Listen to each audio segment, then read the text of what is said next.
Samantha Walker, 28F, must explain everything here. I've had this rivalry with my twin sister Madison for as long as I can remember. In my case, it wasn't just between us, but I suppose that's normal for siblings. Without even recognizing it, my parents were deliberately pressuring us into it. I was just there. And they've always treated Madison like she's something unique. I'll tell you why this occurred. Madison is precisely 12 minutes my senior. You heard correctly, 12 minutes. It seems that's all it takes to be my family's golden child. Madison was their miracle baby, the one who could do no wrong from the day we were born. I wasn't a horrible kid or anything, but she always received the credit for whatever I did. My first recollection of this partiality dates back to kindergarten. Both of us participated in the school play. I played the main part in Little Red Riding Hood, and Madison got 2 lines as a flower. Madison started crying on stage during the concert after forgetting her lines. My parents missed my entire performance as they hurried to console her right away. Later that evening, they didn't even recognize my accomplishment. All they could speak about was Madison's bravery for trying. For the duration of elementary school, this pattern persisted. Madison would be told, "Oh, honey, you tried your best," if she received a C on an exam. But I would hardly be acknowledged if I received consecutive A's. I recall working on a science fair project about renewable energy for weeks in 4th grade. I conducted research, constructed models, and even spoke with regional environmental specialists. When I handed my parents the blue ribbon for winning first place, they hardly gave it a glance. Madison had a difficult day during volleyball practice, but that's still wonderful. Can we discuss this at a later time? After that, I stopped showing them my honors. The worst thing was that they made no effort to conceal their partiality. My dad used to make jokes at family get-togethers about how Madison was their firstborn. And despite the fact that we're twins, those 12 minutes somehow made her the older sister. "Madison is our responsible one. She looks after her younger sister," he would remark. I was standing there listening to them reduce me to Madison's shadow and nothing more. Things started to have a significant psychological impact on me. In middle school, I became quite driven to prove myself. I joined as many clubs as I could, including student council, debate team, and the math club. I was motivated to excel at everything, so I studied late into the night. Madison, on the other hand, coasted through doing very little but somehow receiving more attention and recognition. One particular incident sticks out. I was selected to compete in the state-level mathematics competition on behalf of our school in 8th grade. I prepared for months, frequently studying until 2:00 or 3:00 in the morning. Madison had a recreational soccer match on the same day as the competition. In addition to not showing up to help, my parents didn't even inquire about how I was doing. All they could speak about when I brought home the trophy for second place was how Madison needed to be cheered up because her team had lost their game. With greater stakes, high school was more of the same. I was still participating in as many extracurricular activities as I could, taking all of my APE classes and keeping my GPA at 4.0. Madison spent much of her time at parties and barely kept up a C average. She was still the fun and social one, though, and I was criticized for being too competitive and serious. The discrepancy was brought to light during our senior year. Because of my academic accomplishments, I was named valedictorian, accepted on a full scholarship to a top university, and even had an article in the local newspaper. Madison enrolled at a community college after barely graduating. However, my parents bemoaned Madison's failure to get into her first choice school for the whole of our graduation celebration, which was meant to be for the 2 of us. In their address, they made no mention of my accomplishments. The pivotal moment occurred while attending college. I continued to keep perfect grades while working part-time to support myself, all while attending a prestigious institution to study computer science. I would return home from every break with the hope that something had changed and that perhaps my parents had begun to see my value. Instead, it was Madison this and Madison that. Somehow, her decision to leave community college after just 1 semester was interpreted as a sign that she was brave enough to follow her own path. Then, in my junior year, came Thanksgiving break and everything changed. My uncle, who had always had a slightly excessive love for alcohol, made a mistake. He disclosed that my parents hadn't even intended to have twins. While thinking back on my mom's pregnancy, he revealed they were devastated to learn they were expecting 2 children when they had only intended to have one. My dad, being the docile person he is, simply shrugged and said, "We'll figure it out." My mom had been concerned about how they would manage 2 babies. However, their method of figuring it out was to basically choose a favorite and focus all of their energy on her, which was, of course, Madison, their cherished firstborn. In their minds, Those pivotal 12 minutes were the difference. After years of wondering why they didn't care about my accomplishments, everything suddenly fell into perspective. When my uncle confessed this to me as we were seated at the dinner table, it all made perfect sense. I was the afterthought, the unexpected addition, not the child they had hoped for. Something in me altered after that realization. I gave up trying to please them. I put all of my attention into creating my own life instead. I gave my all to my coursework and internships, wanting to succeed for myself, not for them. I received several job offers from prestigious tech companies by the time I graduated. I took a job at a promising startup as a software engineer, and after 3 years, I was promoted to senior developer. Madison, meanwhile, was organizing this lavish wedding after meeting a wealthy man at a pub and having a brief flirtation. Naturally, my folks were ecstatic. They couldn't even recall the name of the company I worked for, yet they spent hours on the phone with her talking about the specifics of the wedding. My company was getting ready for an IPO, and my stock options were worth more than Madison's fiancé made in a year. The irony was that I was actually doing very well. They never inquired about my professional background. It was the wedding fund, the situation, that ultimately crushed my heart. The only person who had ever treated us fairly was our grandmother. She left each of us a sizable sum of money before she died specifically for our upcoming weddings. She had been very explicit. We were to share the money evenly. She told me in private that she was aware of how my parents had treated me and that this was her way of making sure I would have something that was exclusively mine. Naturally, though, my parents were unable to honor her last wishes. Madison wanted this ridiculously lavish wedding complete with a celebrity photographer, a designer gown, and multiple venues. So, they chose to take my share of the inheritance. Rather than urging her to cut back or asking her wealthy fiancé to contribute more, they didn't even tell me. They didn't ask. It wasn't until months after the wedding that my inebriated Uncle Yes, the same one, spoke about it at another family get-together. When I confronted them about it, they responded angrily. "Oh, honey," my mother remarked dismissively, waving her hand. "We were going to tell you eventually. When we can, we'll reimburse you." Even worse was my father's reply. "Well, Madison needed it more. She's the conventional one getting married, and since you're so preoccupied with your work, it's unlikely that you'll even desire a lavish wedding." I felt nothing. Standing there in their kitchen, staring at these people who were supposed to be my parents, it was a deep emptiness, not sadness, not rage. They were completely unable to comprehend the wrongness of what they had done. In their minds, because it was for Madison, it was totally acceptable to take my inheritance without my consent. Madison had always been the focus. I returned to my apartment that evening and gave my life a lot of thought. I came to see that Madison had eclipsed or completely disregarded every significant turning point, accomplishment, and proud moment in my life. My graduation from high school, they were too preoccupied comforting Madison over her grades.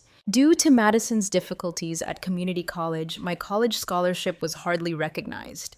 Madison was preparing for her wedding, so she disregarded my first promotion. I did something that I should have done years ago. I opened my laptop and sent an email. "I am aware of the wedding fund. I am aware that without consulting me, you used my inheritance to pay for Madison's wedding. The way you've treated me throughout my life is more important than the money. You never made an effort to conceal the reality that I was never the daughter you desired. I'm done attempting to win your affection and acceptance. I'm done being the kid you didn't want. Do not get in touch with me again unless it is to repay my money. Please." I felt a tremendous weight lift off my shoulders as I hit send, blocked their numbers, and deleted them from all social media. I no longer had to worry about trying to meet Madison's standards or gaining acceptance that I would never receive. For the first time in my life, it's been a life-changing year. I gave my job and personal development my full attention. My stock options are now worth more than Madison's entire wedding expenses because our company's IPO was a success. I started therapy to address my childhood trauma. I purchased my own home in a desirable area of the city. And I formed sincere friendships with individuals who genuinely respect me for who I am. Occasionally, Madison makes an effort to connect with distant family members or mutual friends. She'll write things like, "Family should stick together," or "You're still my sister." But as she watched our parents discount my accomplishments throughout the years, where was that sense of family then? Where was that when she joyfully received my inheritance for her wedding? She shared our parents' complicity in everything. Some relatives have tried to place the blame on me, claiming that I'm being too severe, that blood is thicker than water, and other such things. But these are the same individuals who silently observed my parents' years-long favoritism of Madison. They stayed quiet after seeing how I was treated. They no longer get to have an opinion. It's interesting because cutting them off has helped me realize who my true family is. My therapist, who is helping me see that none of this was my fault. My coworkers, who applaud my accomplishments. And my college best friend, who helped me move into my new home. These are the people who genuinely care about me. I've been offered a role as team lead at the firm I work for, which recently launched a new office in another state. I'm making a decision for the first time in my life without considering how it will compare to Madison or what my parents will say. And it's a great opportunity. It feels amazing to be living my life for myself. Am I the jerk for cutting them off entirely, Reddit? I often question whether I'm being overly dramatic. But every time I consider the possibility of getting back in touch with them, I reflect back on all the years I spent feeling inadequate, and I know I made the correct decision. It's going to get even more complicated now, though, and I need your honest thoughts on what I should do next. 2 weeks ago, everything changed drastically. My phone began ringing with several calls from my uncle while I was in the middle of a team meeting. My initial reaction was to ignore it. Family calls always indicate turmoil. But I decided to answer because there was something unusual about receiving several calls in quick succession. He began, his voice trembling a little. "Hey, it's Uncle Greg." I knew right away that something was amiss. He's usually the type of guy who stays positive even in the face of adversity.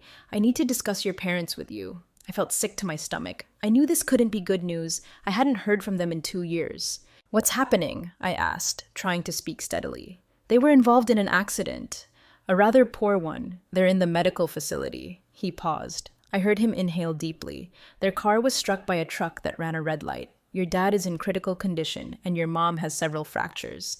They've spent a few days in the hospital." "Days?" I said it again, raising my voice. And until now, no one thought to tell me. He said they wanted him to let me know in a calmer tone. "I believe they want to see you." I believe that's not all, though, of course. He went on to tell me that 6 months prior, my parents had allowed their health insurance to lapse. They had been having financial difficulties due to credit card debt and poor investments. They were far from being discharged from the hospital, and the medical bills were already mounting. "What about Madison?" I knew the answer when I asked. Uncle Greg let out a sigh. "She said she couldn't assist with the bills. When she visited once immediately following the accident, she didn't want to ask her husband for money so soon after their honeymoon. For some reason, she's occupied with her stepchildren, her new family. That made me giggle. Madison is typical, always coming up with an excuse.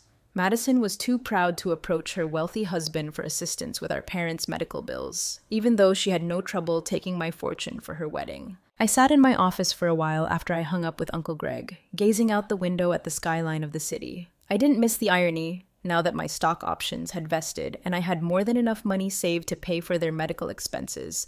I was actually in a position to help them. Did I want to, though? I was unable to concentrate on anything else for the next few days. I jumped every time my phone buzzed, anticipating a call regarding their condition. I couldn't stop picturing them in hospital beds, presumably wondering if I would ever arrive. Since they were my parents, I felt bad for even thinking about not helping. But the years of favoritism, the stolen fortune, and the fact that they only reached out now because they needed something from me, it all came rushing back. Simply put, this was about money, not about reestablishing contact or making amends. 3 days after Uncle Greg called, Madison texted me. "I'm aware that you're doing well at work. Our parents are in dire need of assistance. This is your opportunity to act morally." My opportunity to act morally? When she was using my inheritance to pay for her wedding, where was that moral compass? Where had she been all those years when she saw our parents brush off my accomplishments? My parents finally called themselves after a week of internal conflict. Although my mother's speech was weak and obviously influenced by painkillers, her deceptive methods remained the same as if the past 2 years of silence hadn't occurred. She began. "Sweetheart, we're in a really tough situation here. According to the specialists, the expenses might reach $200,000, not including rehabilitation. We acknowledge our shortcomings as parents." But I interrupted her. "No, you aren't, and you never will be. You haven't contacted me in 2 years, and the only reason now is because you need money." My dad's voice chimed in, probably on speaker. "That's not fair. We're your parents. Family supports family." That statement, "family helps family," set me off. Anger that had been bottled up for years came to the surface. Family helps family? When you used my inheritance to pay for Madison's wedding, where was that feeling? When you missed my college graduation, where were you? Where were you when you neglected every significant event in my life because you were too busy showing admiration for Madison? After a brief pause, my mother began to cry. Those recognizable, cunning tears I had heard so many times before when she wanted to make me feel bad. She said, "How can you be so cruel? The hospital is where we are. Your dad may require surgery. Will you truly desert us at this point?" I inhaled deeply before uttering the words I had been waiting to say for years. Yes. In fact, yes, I am. All my life, you emotionally abandoned me. You just thought of me as Madison's shadow and your fallback option. Now that Madison is refusing to assist you, turn to me? No, I will no longer be your last option. But we're family, my father said. No, I cut in. We're not. Since you decided that Madison was the only child deserving of your love, we have not been family. I'm finished. Never get in touch with me again. After hanging up, I blocked their numbers once more. I then texted Madison one last time. They're also your parents. Try it yourself. The days that followed were extremely difficult. I kept having these moments of doubt. Was I being too severe? Despite everything, should I still assist them? But every time those thoughts surfaced, I was reminded of how they had treated me throughout my life and how they only ever contacted me when they wanted something. Yesterday, Uncle Greg called again. He attempted to guilt-trip me, claiming my parents required physical therapy and surgery since their health was deteriorating. He said they might lose everything and that they were discussing remortgaging their home. The problem is, I have no responsibility for their financial difficulties. They made their decisions. They decided to give Madison preference. They decided to squander the money. They decided to let their insurance expire. And now they're dealing with the fallout. Some may accuse me of being heartless. Perhaps I am. But I've spent my entire life striving to be good enough to win their love. And I'm done. I am no longer the fallback option when Madison refuses to step up. I'm done being the one who always has to repair everything. For the first time in my life, I'm choosing myself. Even though I realize this might make me seem callous, my mental well-being is more important to me than their guilt trips. My financial stability is more important to me than their shoddy preparation. Reddit, I know I previously questioned whether I was the jerk for cutting them off. But now I need to know, am I the jerk for not helping them pay their medical costs? This one even seems unclear to my therapist.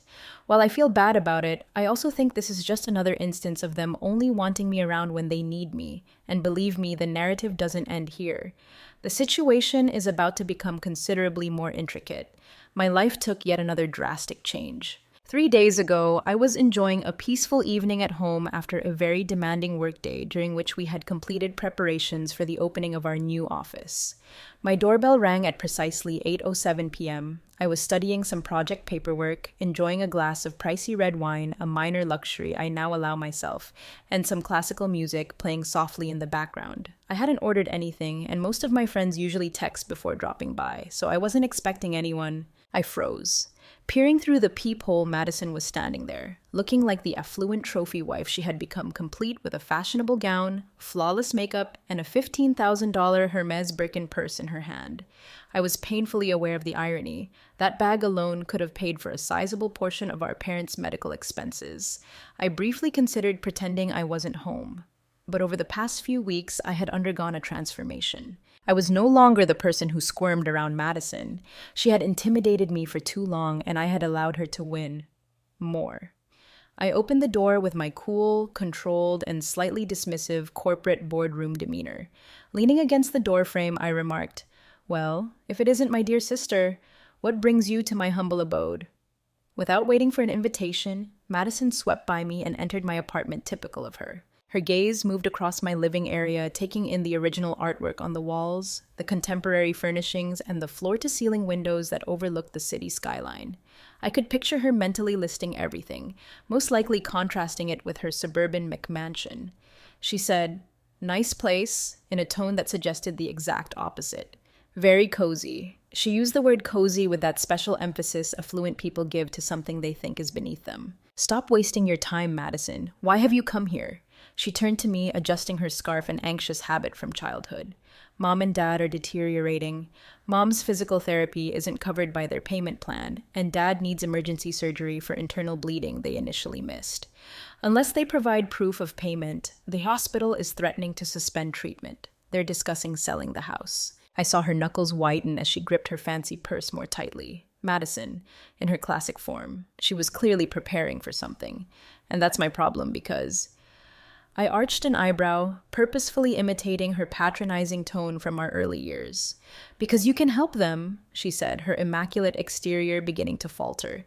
"I'm aware that your business went public. I checked the pricing of the stocks. I conducted research. You've got the cash." That made me giggle, a sound perhaps rougher than I intended, but it reverberated off the walls of my apartment. "Oh, you've been monitoring me? How intriguing. Before using my inheritance to pay for your wedding, did you do this much research? Or prior to your own refusal to assist them in all this? Where's your wealthy husband, Madison?" Her face turned red. A vivid memory from childhood, her dramatic outbursts were always preceded by that flush. When we were little, it always ended with our parents comforting her. "That's different," she stammered, her poise unraveling. "I have a new family now. I have obligations. Consider stepchildren. We each have our own financial plans, James and I, and when a family situation arises, I can't just throw money at it. Can't just what?" With a strong voice, I interrupted her. "Can't you simply assist your parents, the ones who gave you everything? Who paid for your wedding with my inheritance? Who prioritized you in everything? Who didn't attend my college graduation so they could help you move into your apartment, those parents?" She waved her hand dismissively. "That's history." But I saw her step back. "This is about right now. You're being selfish. They need help." Her use of the word selfish was the last straw. A lifetime of repressed rage and bitterness abruptly solidified into a chilly, unambiguous goal. I went silently to my home office, picked up my laptop and a few papers off my desk, then returned to the living room. "Madison, would you like to discuss money? Let's have a conversation." I rotated the screen of my portfolio dashboard in her direction. "Look at these figures. My stock options are these?" I smiled. "I'll explain it to you in words you can comprehend. This is more valuable than James, your husband will be in 3 years. That house you're so proud of. If I wanted to, I could pay cash for it tomorrow." As she gazed at the numbers, her face turned white instead of crimson. I went on, bringing out more papers, my investment portfolio, pay stubs, and the most recent offers I'd gotten from rival companies. "But you're a tech worker," for the first time I could ever recall, she stumbled. "You're just a programmer." Her voice was small. "Madison, I'm now a senior development director. I was building something real for myself while you and your wealthy husband were playing house. And I did it without stepping on anyone to get there. Unlike you." I clicked firmly to shut down my laptop. "Without using any of my resources, I could easily cover Mom and Dad's medical expenses. However, I won't." She murmured, "You're being cruel." But I could see it, she realized her younger sister had outwitted her. "No. What's cruel is ignoring your sister her entire life. What's cruel is stealing her inheritance. What's cruel is only showing up at her door when you need something." I approached the door and pulled it open. "Are we finished here? Don't return." Clutching her pricey purse like a shield, she stood there speechless. She made one final attempt. "You'll regret this." But her voice lacked the assurance it usually possessed. "When they lose everything, my only regret," I cut in, "is that I didn't cut you all off sooner. Madison, goodbye." I poured myself another glass of wine after she left a $200 bottle I had been saving for a special occasion. This felt like one. I stepped out onto the balcony. Before me, the city lights were a tapestry of freedom and opportunity. For the first time in my life, I felt totally free. No more living in Madison's shadow. No more feeling guilty. No more seeking approval. The next morning, my phone was inundated with notifications. Apparently, Madison had spent the night phoning every family member she could get in touch with, telling them how I had changed, how prosperity had made me callous and uncaring, and how I was abandoning the family when they needed me most. Uncle Greg wrote me a very long email on karma and family responsibilities. In response, I shared a comprehensive folder in the family group chat. It included scanned copies of my inheritance documents, bank statements showing how my money had been used for Madison's wedding, text messages from Madison stating she wouldn't assist with the medical bills despite her affluent lifestyle, and a breakdown of my current net worth showing exactly how much I could contribute if I so desired. After that, the family conversation went eerily silent. Our cousin Angela was the only one to reply. "Holy, you actually did it, didn't you? In fact, you were successful on your own." Over the next few days, I worked on my future plans. I accepted the promotion. It came with a bigger stock option package and a substantial raise. My real estate agent believes my apartment will sell for far more than my asking price in this neighborhood, so I put it on the market. I've already begun searching for real estate in my new city. This time, maybe a penthouse. Madison sent me one last text last night. Mom's crying every night because of you. I replied. She had years to cry about how she treated me, and I included a screenshot of my inheritance paperwork in my response. Her tears are no longer effective. After that, I blocked her number and all of my other family contacts. It felt like closing the last chapter of a book I should have finished years ago. Your encouragement made it clear to me that I wasn't alone in my feelings and that it's acceptable to put oneself above harmful family members. Your comments served as a constant reminder of my decision-making process whenever I had second thoughts. Recently, I received a message questioning whether achieving financial success was worth sacrificing my family. The truth is, I didn't lose anyone. People who never treated me like family in the first place, those were the ones I broke free from. My achievement didn't change who I am, it just gave me the courage to finally reject their treatment. I want to express my gratitude to everyone who shared similar stories, gave advice, or simply validated how I felt. When I most needed strength, you gave it to me.